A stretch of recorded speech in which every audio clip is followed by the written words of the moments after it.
복잡하게 돌아가는 정치판 그 판을 한눈에 읽어드리는 시간이죠. 윤태곤의 판 의제와 전략그룹 더모아의 윤태곤 실장 나오셨습니다. 어서 오십시오. 네, 안녕하세요. 우리 윤태곤 실장님하고는 카카오 얘기부터 좀 시작해봤으면 좋겠어요. 네. 지난 주말에 윤 실장님은 괜찮으셨습니까?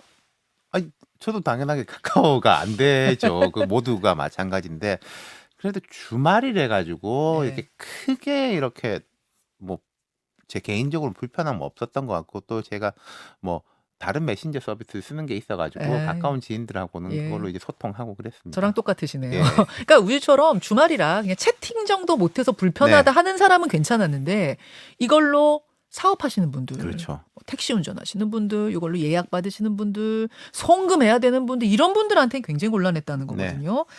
이것이 정치권에도 영향을 아, 미치. 그럼요. 이게 그러니까 뭐 제가 여기에서 뭐 IT 전문적인 이야기를 할 건 아니지만은 이런 부분이 있는 것 같아요. 우리가 이제 뭐 포스트 팬데믹 그런 이야기 하지 않습니까? 지금 금리가 올라가고 긴축 전 세계적으로 긴축이 되는 것도 어떻게 보면 포스트 팬데믹의 영향인 거잖아요. 어, 코로나 동안에 확 돈 풀어놨는데 그렇죠. 계속 이럴 수 있냐? 그렇죠. 뭐 좋아야지 이런 거고 안보 상황들이 엄격해지는 것도 그 동안에는 각 나라들이 이게 뭐 전염병 문제가 커가지고 바깥에 신경 쓸 겨를이 없었는데 그게 이제 한숨 돌리니까 이런 것들이 터지고 있는 거고 아하. 팬데믹 기간 중에 비대면 서비스가 강조되면서 이런 플랫폼 기업들이 급성장을 했지 않습니까? 그렇죠. 그런 거 기업으로서의 문제가 있고 또 음. 우리 전체 이제 삶의 영역에서 보면은 국가 서비스 같은 것도 그런데 얹혀서 간 게 엄청나게 많잖아요. 뭐 공지라든지 인증이라든지 이런 게 어차피 맞아요. 국민들이 다 쓰고 있으니까 4,700만이 쓰고 예, 이상이 얹어서 쓰고 하자. 있어요. 근데 이게 계속 이래도 되나라는 게 있었는데 뭐 급하니까 일단 쓰자였는데 이 팬데믹이 끝나고 또 카카오 사태까지 터지면서 확 그게 이제 수면 위로 올라온 거니까요. 여러 가지 부분들에 대한 문제 제기가 될 것 같아요. 카카오 자체 안정성에 대한 문제 그리고 뭐 윤 대통령이 그런 이야기 하셨지 않습니까? 이 전쟁이라든지 급박한 상황에서 이런 게 먹통이 되면 어떡하냐. 그건 예. 두 가지 이야기가 있는 것 같아요. 그럼 카카오 같은 데가 책임감을 가져야 된다는 게 첫 번째인 거고 국가 공공 서비스라든지 안보와 관련된 것들이 이런 데 대한 의존도가 이렇게 높아도 되느냐라는 이제 두 가지 이야기, 뭐 둘 다 맞는 이야기인 거죠. 플랫폼의 독과점 문제에 대한 거, 그다음에 정부가 그 국가 기관들이 너무 의존하고 있는 거 아니야? 이거 괜찮아? 이 두 가지 그렇죠. 부분을 이번에 해결해야 되는 예. 숙제다. 그러니까 이 이야기를 제가 정치적으로 말씀드린 거는 되게 안 좋은 일인데 예. 또 긍정적인 면을 보자면은 앞서 말씀드린 팬데믹 기간 동안에 쌓여 있는 숙제들을 해결할 수 있는 계기가 될 수 있을 것이다. 그걸 또 잘 해결해야지 그렇죠. 뭐 정부로서는 플러스가 이게 되거든요. 만약에 평소에 이런 일이 없었다면은 야, 우리 카카오에 대한 문제 예. 좀 해결해야 되는 거 아니야라고 하면 아니 뭐 잘 쓰고 있는데 뭐 굳이 뭘 그렇지. 긁어 부스럼을 만드냐 그렇지. 이런 이야기가 나올 수 있는데 그러니까 지금 여권 입장에서 보면은 정부 여당 입장에서 보면은 뭔가 좀 일을 풀어야 될 때가 됐어요. 제가 말씀드렸지만은 근데 이 부분은 일로 부딪힐 수 있는 것이고 또 이 카카오 사태에 대해 가지고 뭐 각종 이제 책임 공방이 이어지겠습니다만 이게 뭐 전 정부 탓이다 현 정부 탓이다 할 계제는 저는 별로 아닌 것 같아요. 소소하게 들어가면 그런 면이 있겠지만은 그러니까 여당하고도 뭔가 생산적인 논의를 이끌어낼 수 있는 여야가. 장이 열리는 거다. 하하. 예. 이번에 그러고 보니까 진짜 여야가 이 사안에 대해서만큼 지금 합의 좀 맞아가고 있어요. 그러니까요. 24일입니까? 지금 뭐 카카오의 의장. 대표이사뿐 아니라 이른바 오너라고 하는 그렇죠. 뭐 김범수 네. 의장이라고 하나요? 그리고 SK에서도 네. CEO뿐만 아니라 뭐 최태원 회장 그냥 일사천리로 다 네이버까지 불렀지 않습니까? 다 불렀어요. 예. 알겠습니다. 이게 이제 정책으로 뭔가 전환해서 협치할 수 있는 정치적으로 봤을 때는 호기가 될 수도 있다는. 그렇죠. 네. 그리고 알겠습니다. 이런 문제에 대해 가지고 의논을 하는데 뭐 또 정치 뭐 이런 거 끼얹어 가지고 하면은 국민 여론의 욕먹어요. 질타도 엄청 높을 거란 말이죠. 알겠습니다. 자, 각 당 이야기로 좀 가보죠. 일단 국민의힘은 국감 이제 끝나고 나면은 뭐 아주 빠르게 전당대회 모드로 전환될 것 같아요. 그렇죠. 이미 분위기는 끓고 있는 분위기고요.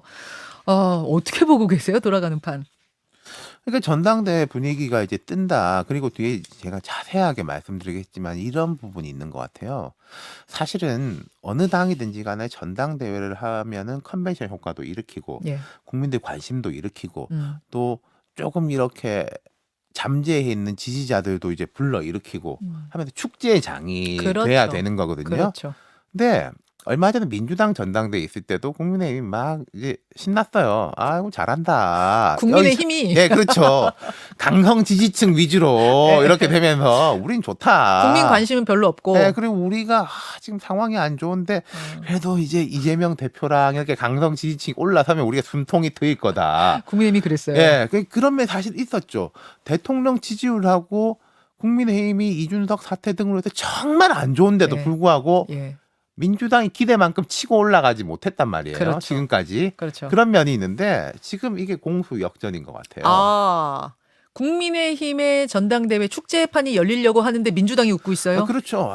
저기 또 하는 소리들 보니까 또 저기고 중도층이라든지 이런 데는 돌아서게 돼 있고 그럼 우리가 숨통이 트인다. 이게 참 슬픈 일이죠. 우픈 일이라고 해야 오픈 되나요? 일이죠. 네. 예전 같으면은 볼 수 없었던 일들이 지금 계속 일어나고 있는 그러니까요. 거네요. 네. 그럼 결국 뭐 민주당도 그랬고 이번 국민의힘도 그랬고 당 강성 지지층을 향해서 선명성 경쟁 쪽으로 지금 당권 경쟁이 가고 있는 거 이 부분을 보시는 건가요? 그렇죠. 제가 뭐 늘 하는 이야기 중에 하나 중에 이제 소금물 이론이라는 게 네. 있지 않습니까? 예.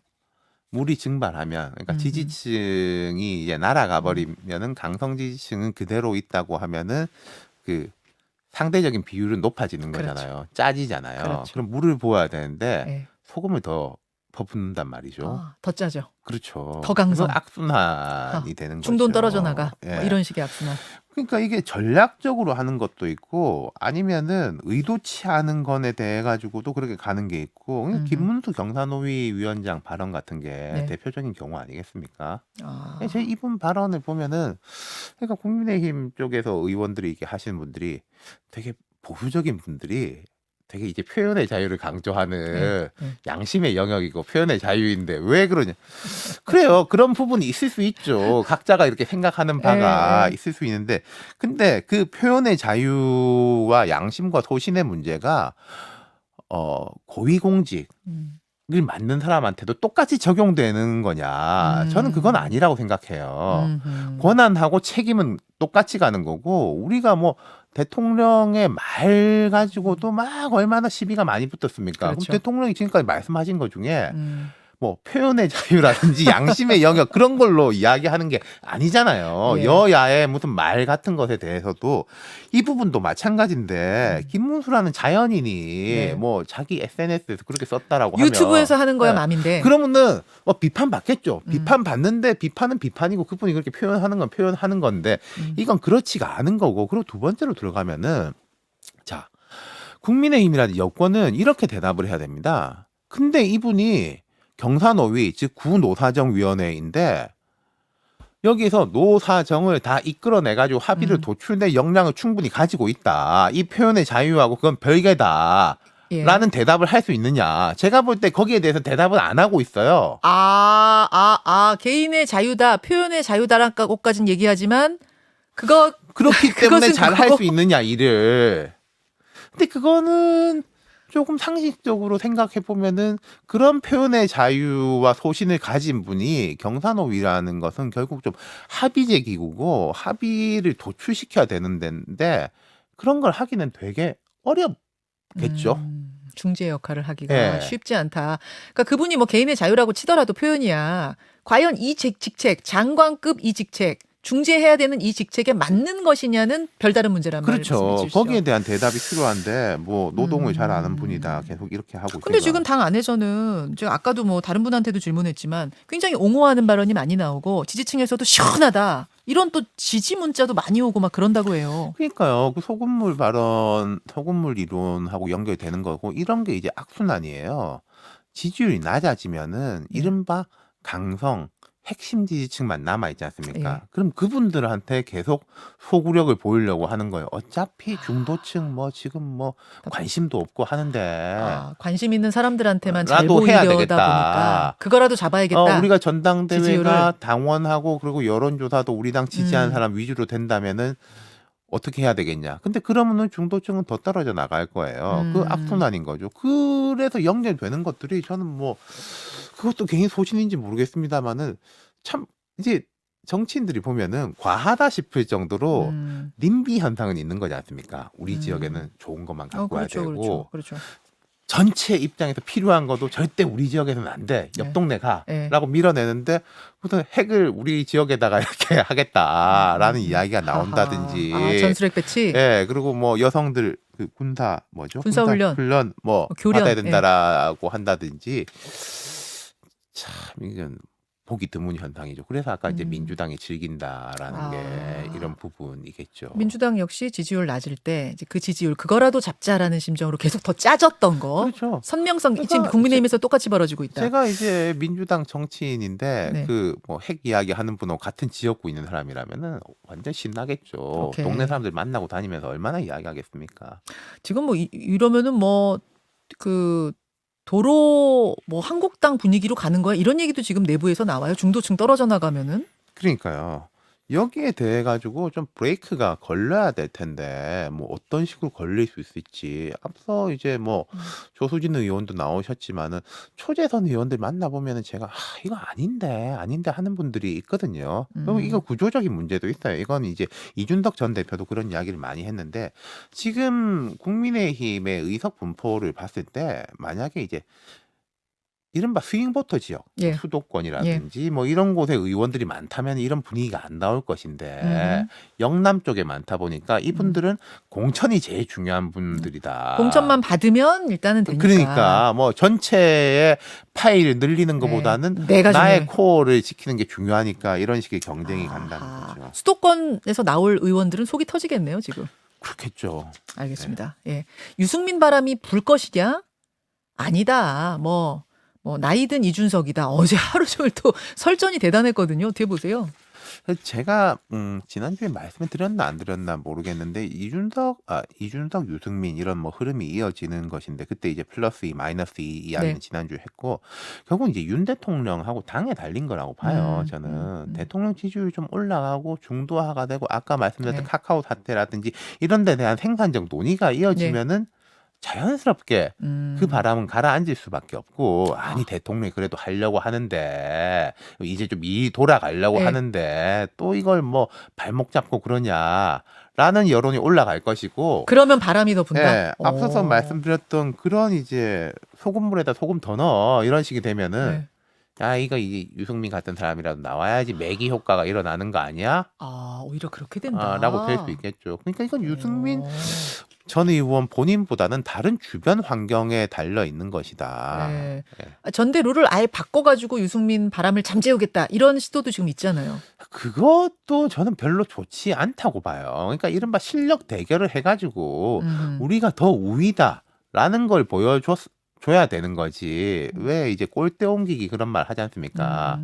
게임 룰 바꿔가지고 누르려고 하면은 더 커지는 거죠. 더 커진다. 예. 더 키우는 거다. 자, 시간 별로 없습니다만 민주당으로 가겠습니다.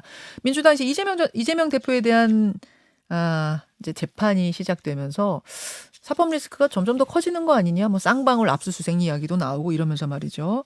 그러면서 이제 들리는 얘기가 친문계가 요즘 자주 모인다. 뭐 이런 이야기가 뭐 들리고 그래요. 보도에 실리고. 네. 분화의 가능성을 보십니까? 그거는 이제 뭐 두 가지가 있겠죠. 이재명 대표에 대한 여론의 지지가 수그러든다면은 정치는 항상 진공이었기 때문에 상대방이 이제 올라올 수밖에 없는 상황이 되는 거니까. 근데 이른바 뭐 친문계 혹은 비명계가 지금 현재로서는 앞서서 뭔가를 시도할 것 같진 않아요. 뭐 어쨌든 저쨌든 당대표고 또 검찰하고 이게 대립각을 세우고 있는 예. 형국에서 예. 그러기가 쉽겠습니까? 네. 그렇게까지 보지는 않으시죠. 하지만 네. 좀 이 사법 리스크라는 게 그리고 이게 우리가 1심, 2심, 3심 하는 거는 사실 몇 년 걸릴 거 아니겠습니까? 오래 그 가죠. 조국 전 장관 사태 때도 그랬는데 네. 이제 재판 과정에서는 수사했던 기록이라든지 증거가 나오잖아요. 그럼 우리가 사실 이런 정도가 있지 않습니까? 검찰이 수집한 증거 이거 보니까 그걸 보면 각자 판단들이 되는 구체적인 증거가 나올 수 있느냐 예, 예. 아니냐. 그래서 이제 이재명 대표가 어제인가 뭐 SNS를 공유한 내용을 보면 네. 뭐 조작 수사에 대한 준비를 해야 된다. 그렇게 썼어요. 그게 진짜 우려를 하는 건지 아니면 뭔가 좋지 않을 증거가 나올 걸 대비해가지고 아, 지지자들한테 이제 예방 주사를 놓는 건지 아. 두고 봐야 되겠죠. 알겠습니다. 아까 조수진 의원 인터뷰 듣고선 요거 좀 저 윤태곤 실장한테도 질문해 주세요라는 청취자 문자가 왔는데요. 한동훈 장관 출마했으면 좋겠다. 아까 조수진 의원이 그랬고 진두지휘 얘기까지 나왔어요. 총선 진두지휘. 실장님 가능성 어떻게 보세요? 그 수도권 정도에서는 가능하지 않겠습니까? 제가 그때 말씀드렸던 것처럼 대표를 하기에는 예. 그렇고 근데 이제 출마를 한다면 출마 가능성을 높게 보는 게 지금 한동훈 장관은 음흠. 장관은 이미 사실 정치인이에요. 음. 그리고 지금 지지를 받고 있지 않습니까? 지지를 받으면 나올 가능성이 높죠. 가능성 높다고 보시는군요. 여기까지. 이번 주에 판 윤태곤 실장 고맙습니다. 네, 감사합니다. 김현정의 뉴스쇼는 시청자 여러분의 참여를 기다립니다. 구독과 좋아요, 댓글 잊지 않으셨죠? 알림 설정을 해두시면 평일 아침 7시 20분 실시간 라이브도 참여하실 수 있습니다.